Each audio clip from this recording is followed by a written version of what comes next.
Hey guys, welcome to CALLOUS Invitational Round 6 Winners Bracket. This is one of the only two matches that are in the upper bracket. There's only 4 players in the winners bracket, and winning here, even though we don't know how much money it would be, is in fact guaranteed money, because the worst you can do if you win this match is you lose in the winners bracket final, which automatically puts you in the lower bracket final. It means that the worst you can do is third place. So obviously, both of these guys have quite a bit of incentive to try to get the job done here. It is Roro and Manaphy. Roro has been around forever and won everything that there is to win other than this tournament, where he has, in 3 appearances, this being the 3rd, failed thus far to make money. And on the flip side of that, we have Manaphy, who has just emerged. I mean, he's been around a long time. He's a veteran, but has just emerged this year as a premier player, just coming into his own on multiple tiers. Is almost certainly, it is virtually a guarantee at this point, that he is going to be a very expensive SPL buy when that tournament rolls around in January. But we'll cross that bridge when we come to it. We're only in August, and Roro on Manaphy. Manaphy, like I said, he's had a really good year. He got into this tournament actually with unusual circumstances. He was not initially invited because I didn't know about him as an ADV player. He then proceeded to win Black-White Cup and get second in the ADV Cup finals. So again, just clearly really good.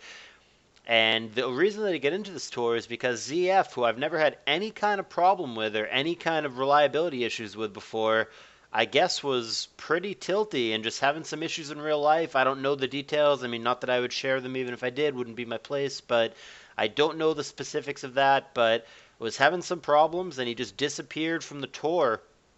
He said that he was going to play, and then he peaced out, and I gave him an opportunity to come back and change his mind, and I just never heard from him again. So he's gone, and I needed a replacement, and Manaphy seemed like the obvious pick. Let's not get too far behind in the game. Nothing too exciting just yet, but right here is a big turn. That was one of the most important things that's happened so far. Roro going to unluckily miss a Will-O-Wisp on Skarmory, which in and of itself is relevant and is unlucky, but insult to injury, the attack back, Drill Peck is actually a critical hit for Manaphy, so that, for him, is a really good start. Let's talk more about the game and less about how people got here. But yeah, long story short, Manaphy got into the tour by replacing the abandoning the tour ZF. And obviously a good choice since he's here in the winner bracket. But getting back to the game, we have Umbreon has been quite popular. I mean, that's a stretch, quite popular, but I mean, the fact that it's been used at all is quite popular as far as I'm concerned. And it's seen, at this point, at least 4 or 5 uses. Linear brought it at least twice. Somebody else brought it. And now here's Roro bringing it. So obviously, the only reason to use, I mean, there's 2 reasons, I guess, for Umbreon. You can use it as a pursuit trapper that does not get boned by Dugtrio the way that Tyranitar can, or you can use it as a mean look trapper. So you mean look and then baton pass to something and like set up, a DD Tar or, DD Tauntar or something like that, or you mean look baton pass and then you Perish Song with Celebi and you stall something out, things like that. The first knockout here is actually a double knockout via a surprise Destiny Bond from Roro that's going to take out the opposing Celebi with him. They were both relatively low, so I guess it's not the most devastating in the world, but the Gengar did fail, like I said, to get that Will-O-Wisp off on Skarmory earlier, which may or may not matter. There is that 1 layer of spikes down beneath Roro's team. Doesn't look like Roro brought either a spiker or a spinner, though the most common partner mathematically in this tour for Kuhn has actually been Claydol, I believe. And, well, as it turns out, Roro needs a rock resist, so it wouldn't surprise me whatsoever if it were Last Poke Claydol for Roro. He gets a Charm off on T-Tar, but Focus Punch comes down anyway. He's going to Charm on the switch, and he is in fact a mean look variant. He is not the classic pursuit variant, so he has some kind of cheesy combo team here for Roro, whether he's trying to get his Coon in and just trap something as Coon sets up and the other poke is helpless. Coon could just win the game if he goes to +6/+6. It also could be, like I said, it could be a Perish Trap Celebi. The fact that we've seen Calm Mind and Psychic makes that extremely unlikely that the Celebi would have Perish Song, but it could. It could be like Calm Mind, Psychic, Perish Song, Recover, something like that. I don't think that set would be very good, but theoretically possible. I think what we're looking at here is setting up the Coon is what he's trying to do. I believe it also could just be like Mean Look, Charm, Wish and or Moonlight, and Toxic, so he could just be like fending for himself. There could be a scenario where, say, he like Mean Looks a Blissey, for example, on a soft-boiled, and then he goes for Toxic, and he just sits there and stalls it out. He just keeps clicking Moonlight or Wish or whatever, and waits for the Blissey to die to the Toxic.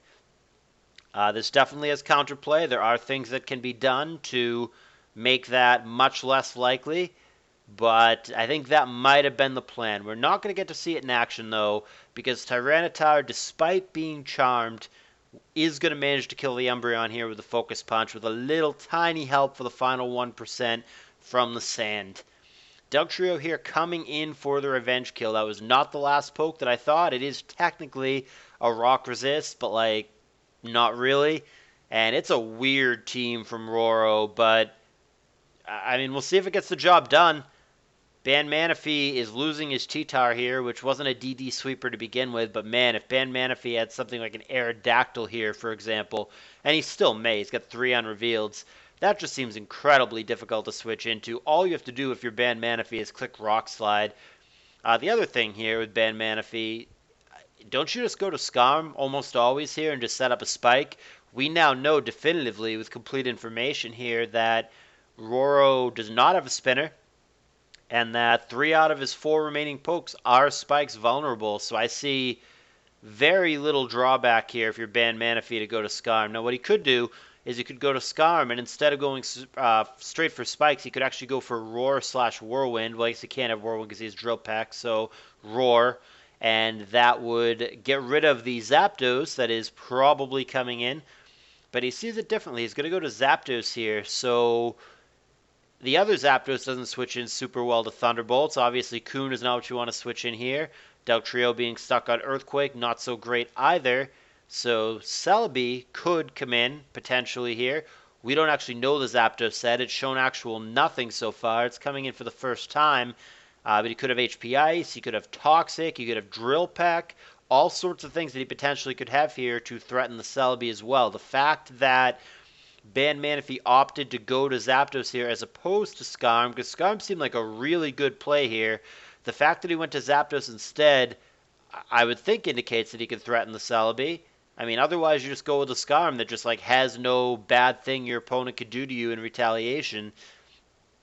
Either way, without getting too much into the details here, it feels very clear to me that Ban Manaphy is ahead in this game. I have a really hard time envisioning how Ban Manaphy does not proceed to win this game.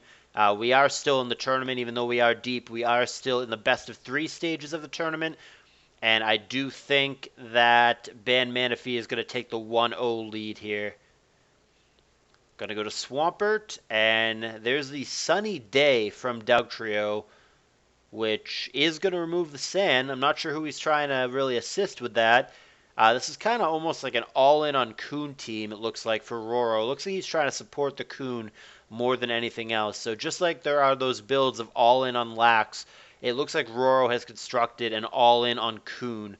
I don't know that it's going to get the job done in this game. It is possible, theoretically here, that the Celebi sweeps. If this is a Super Celebi, then it's going to have HP Fire here with the Sun bonus, and it's going to absolutely level the Scarm here if he doesn't have Protect, which we don't know. We've seen Spikes, Roar, Drill Peck. We don't actually know the last move. Totally still could be Protect. Could also be Toxic, could be Taunt, could be HP Ground. But a +1 HP Fire here in the Sun would do a lot. And if he had it, it would have worked as it turned out. But Ban Manaphy went for the Roar. Roro actually switched, so obviously with only 2 pokes left, all that happens is the thing that you switch to gets dragged out again, And Ban Manaphy not able to roar again this time. He's simply going to go for lair number 2 of spikes. Zapdos for Roro is going to kill the Skarm, leaving us in a 3-2 situation, rather. 3-2 Ban Manaphy. And he still hasn't showed his last poke. We have the Zapdos at a hundo here that's only shown Thunderbolt. We have the Swampert also at a hundo that's only shown Ice Beam, which of course both the opposing Zapdos and the Celebi are weak to, but Swampert would have to worry about a potential HP Grass from Roro. And we still don't know the last poke from Ban Manaphy.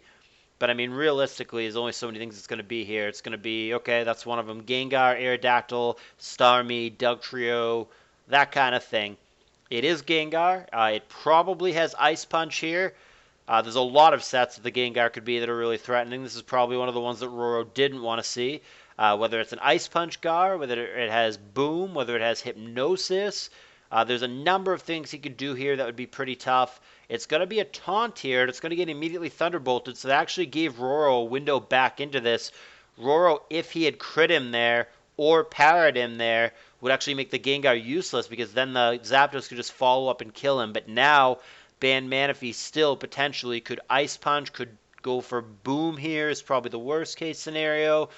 I really doubt he has Hypnosis. Hypnosis plus Taunt on the same set seems really unlikely to me, and he does just go straight for the Ice Punch. So the Gengar actually did not do that much there. Only 47% to the Zapdos, which there's no sand either, so the Zapdos will be able to not get chipped down. But I'm actually just noticing now for the first time that the Zapdos does not have lefties. That is quite unusual. I should have picked up on that before. I mean, this is the first time that he's taken damage. But yeah, the Zapdos does not have leftovers. And he doesn't have HP Grass either, as it turns out. He just goes HP Ice. Going to do 23% to Swampert, just nowhere near good enough. Ice Beam going to take him out. So he must have been holding some kind of Pinch Berry. But that's not going to get it done here. And only Celebi is going to be the hope here. And that's not going to be good enough. Had he landed a crit there, he would have actually won the game. A crit would have killed the Zapdos, which he did outspeed. And then we already know that it has Giga Drain, so that would have killed the Swampert, obviously, at +1. So Roro had the one-turn opportunity there to get the critical hit Psychic, and we have already seen in this tournament when players are in that position where they have literally one turn where they need to find a crit, and that's it. We have seen them find it. UD did it earlier against ABR. These things can and do happen. But this time it didn't, and Ban Manaphy is going to hang on to his early lead and take down Game 1. He is now one victory in either Game 2 or a hypothetical third game away from guaranteeing himself money in this tournament. See if he manages to do that. He's obviously against an extremely formidable opponent in Roro. And obviously Roro's not going to lay down and die. He has enough high-level tournament experience. He has played for years and years and years against the best players in the world. High stakes. I mean, he's been in this situation before. He's obviously dropped games in best of threes before. I could not imagine that he is even a little bit phased by it. I would feel quite confident that Roro is not going to be shaken in this position and is just going to come back composed and see if he can get the W in Game 2. For those of you who have not watched CALLOUS Invitational before, like I said, I keep mentioning best of 3. There are, in fact, best of 5s. That will be a thing at some point, but we're not there just yet. That's going to be a little bit later in the tour, and those do get a little bit grindy, but I really am just trying to make a point that when we're playing for a lot of money and the prize pool goes up every single year, I really want to make sure that it's not decided by luck. Obviously, there's variance in Pokemon. We're not playing, best of 15s or whatever high number that we could do. There has to be a reasonable limit to it. Best of 5 as it is tedious enough for the most part. But I feel like best of 5 at the end is just a little bit more reliable than a best of 3. Up until last year, where Triangles simply won in the winner's bracket, all of our finals had gone the full 10 games. Even last year, I mean, even though he did end up winning it, Triangles from the winner's bracket, it was still a 5-game set. we've yet to have a final in the best of fives that goes 3-0 or 3-1. It's always gone all five. There's been 5 different sets in the finals, and every single one of them, 5 out of 5 of them, have gone 5 games, which I think is an interesting statistic, and I think it really speaks to just the parity and how close everybody is at this extremely high level of competition. They're just, for as good as any given player is, there is no one who's just so head and shoulders above everybody else to where other people can't compete. There's just so many great ADVers, whether it's linear, whether it's triangles, whether it's Asta, whether it's Undisputed, Tama, M-Dragon, BKC. There's just so many truly, truly excellent players that it's just always going to be competitive. All right, guys, here's game 2.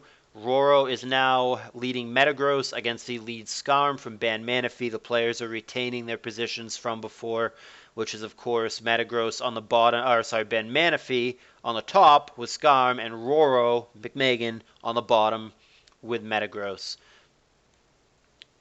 And they are both contemplating turn 1.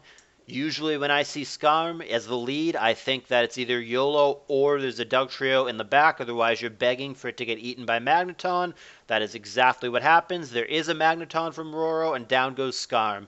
The question becomes, does Ban Manaphy have Dugtrio? And it looks like he does not, actually. He leads Skarm and is just willing to chance it.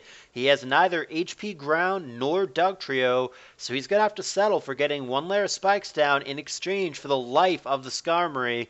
Ban Manaphy's best follow-up, as it turns out, is this Tyranitar. We might be looking at a Magdoll team for Roro. We also may be looking at just a physical offense, just like a lax men's T-Tar Swampert in the back kind of thing. Way too early to tell, but I would think that it's one of those 2 archetypes for Roro. And he's going to follow up with his lead Metagross here, which is gaining lefties. And we're going to see, since they both have lefties, that Meta's going to gain them first. Therefore, unless it's a speed tie, safe to assume that Metagross is faster here. That's going to prompt Ban Manaphy and his T-Tar out of the way, understandably. Meteor Mash going to connect with the incoming Coon for Ban Manaphy. It's going to do only 15%, so even though we know that it is not a CB Ments or anything like that, or CB Metagross rather, or anything like that, we could still probably assume that we're looking at a bulky Coon for Ban Manaphy. I think like a really, really offensive variant would have taken more damage there. So, it is Roro thinking about what to do. Not for too long. They settle on Surf and Earthquake respectively. Surf doing considerably more, 31%, as opposed to the 20% that the slower Metagross did. Nevertheless, Meta in no actual danger here. Even a critical hit Surf would not be good enough, so Roro has the option here of what to do. He's going to switch to Celebi that had not been revealed just yet. And it is just the Surf again for Ban Manaphy, not playing around a potential explosion there. And now we see what we're doing here. It is actually a Swords Dance Pass team for Roro, which is usually, when it's Swords Dance Celebi, that is typically paired with either Gyarados or a non-choice banded Aerodactyl. So my guess would be that there is one of those pokes in the back. Will-O-Wisp and Meteor Mash coming down here respectively. Gengar, previously unrevealed for Ban Manaphy, connecting with the Will-O-Wisp, eating a 43% from Meta on that Meteor Mash, despite the fact that he's burnt. Jirachi comes in from Ban Manaphy. I think this is a team that we've actually seen before from him. It looks very familiar. If it's not an exact team that he used earlier in the tour, which, like I said, I think it is, but if it's not an exact team that he used earlier in the tour, then I think what we're looking at is at least a very similar team or a slightly tweaked version of something that he had already used before. And the explosion there is going to do not a whole heck of a lot. He's burnt, it's resisted, it's going to do only 35%. Rachi going to take it like a champ. McMeghan not going to get too much value out of that meta, and he's going to pass the Wish here to the Coon. The other thing he's going to do is he's going to pass to a Phaser here to prevent the Celebi from going bananas here. He knows he's going to get phased out, so he might as well attack, and there is the hidden power. We're going to see a very dangerous target revealed here in Marowak. And Ban Manaphy is not able to phase that out. He goes straight for the attack. He's afraid of Marowak, doesn't want to let it do anything. Roar there would have racked up some spikes damage on something, but instead he went way more aggressive. There is a Ninjask in the back, and that again is just going to Swords Dance. It's going to eat a Surf, not very well, but he does survive, and he's going to eat a Lychee Berry here. So all of a sudden we are looking at a 3x attack boost Ninjask, and with those 3 attack boosts, with that supreme power flowing through his veins, he's going to do 27% because Ninjask sucks. There is the Roar anyway to get rid of all those boosts, including the one from the Lychee Berry. Roro looks to be in trouble once again. This is looking to me very, very likely like it's going to be a 2-0 favoring Ban Manaphy. There's the sacrifice of the Ninjask, goes down to a Surf. Only 3 Pokemon remaining for Roro and the Spike down against 5 pokes on the other side for Ban Manaphy. This is looking pretty rough. Ban Manaphy in his CALLOUS Invitational debut is looking like he's about to make himself a fat paycheck. Never count out Roro, of course, especially when the last poke in the back, unrevealed, could be a Gyarados or an Arrow or something that theoretically could sweep the game and win by itself. But man, it's going to have to be exactly, perfectly the way that Roro needs it to be for him to not get donked out here. And it is certainly looking pretty damn bad as the turns roll on. Down goes Celebi, Marowak at 63%. I don't know my Marowak calcs well enough. I don't know if it survives an Ice Punch here from Gengar. If I had to blind guess, I would say no, and I am correct. And it's last poke Gyra, so he better pray that this Gengar does not have Thunderbolt or Boom. You've got to think he would have one or the other. He does have Boom, and there's Claydol from Ban Manaphy. Full team here is revealed. This is a really good team for Ban Manaphy. That's going to be a second explosion here, blowing up into the substitute. Does he have a Salic Berry? Nope, I think we're done here. Earthquake? No, he did have an opportunity for a crit there. But there's the Body Slam to end things. I don't even know if Critical Hit is good enough. Maybe it is, maybe it isn't. I think the Coon maybe survives the follow-up attack and then just kills with Surf. I'm not sure. I'm not exactly clear on that. But either way, a Critical Hit would have been necessary there for Roro. So once again, he had a similar situation to the last game where he had a one-turn window where he really needed a crit or he was in trouble. And once again, it does not come. So Ban Manaphy is going to be the first player in this tour who has locked himself up a paycheck. Absolutely deserves it for how well he's played and how dominant he has been throughout this tour. He's also been building all of his teams himself. And I could tell you, he's a very smart, sound builder. He really understands the intricacies. He's not afraid to innovate. This guy is really the complete package as an ADV player and has absolutely proven his worth in this tour. Great win for him. He's going to be in the winner's bracket finals against the winner of the yet-to-be-played H-Clat versus Undisputed match. But no matter what happens from here, even if he doesn't win a single game, he will win money. He will be at least our third-place finisher. Maybe he wins the whole damn tour. We shall see. But in the meantime, Roro is not eliminated. He simply falls to the lower bracket, which is shark-infested, to say the least. See if he can claw his way back and also make money in this tour. But for now, that's going to be it. Thumbs up if you enjoyed the series, and H-Clat and Undisputed plays in about a half hour. That will be coming up next.